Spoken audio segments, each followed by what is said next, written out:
দেখতে পাচ্ছেন আমাদের ফেনীতে গ্রামের ভিতরে এত সুন্দর একটা মসজিদ, এটা আসলে কল্পনা করার মতো না।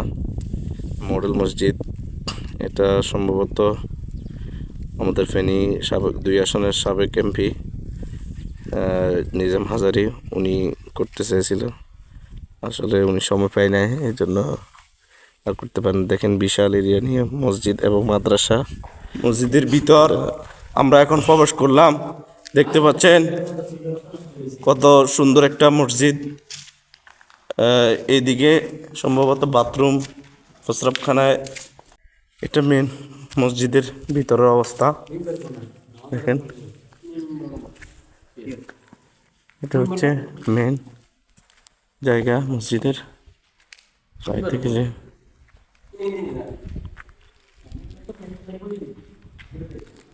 এটা সম্ভবত যারা মসজিদের দায়িত্বে থাকেন, হুজুর থেকে শুরু করে মুয়াজ্জিন এবং যারা মসজিদের খাদেম থাকেন, এদের জন্য থাকার ব্যবস্থা।